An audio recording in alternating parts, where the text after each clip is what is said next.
پھر تم وہی ہو کہ اپنوں کو قتل بھی کر دیتے ہو اور اپنے میں سے بعض لوگوں پر گناہ اور ظلم سے چڑھائی کر کے انہیں وطن سے نکال بھی دیتے ہو، اور اگر وہ تمہارے پاس قید ہو کر آئیں تو بدلہ دے کر ان کو چھڑا بھی لیتے ہو، حالانکہ ان کا نکال دینا ہی تم پر حرام تھا۔ یہ کیا بات ہے کہ تم کتاب اللہ کے بعض احکام کو تو مانتے ہو اور بعض سے انکار کیے دیتے ہو؟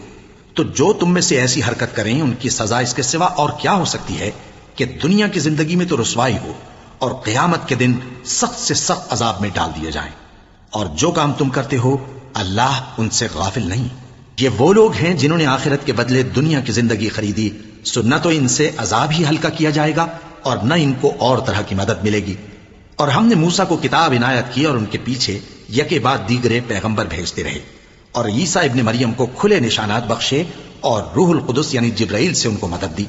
تو کیا ایسا ہے کہ جب کوئی پیغمبر تمہارے پاس ایسی باتیں لے کر آئے جن کو تمہارا جی نہیں چاہتا تھا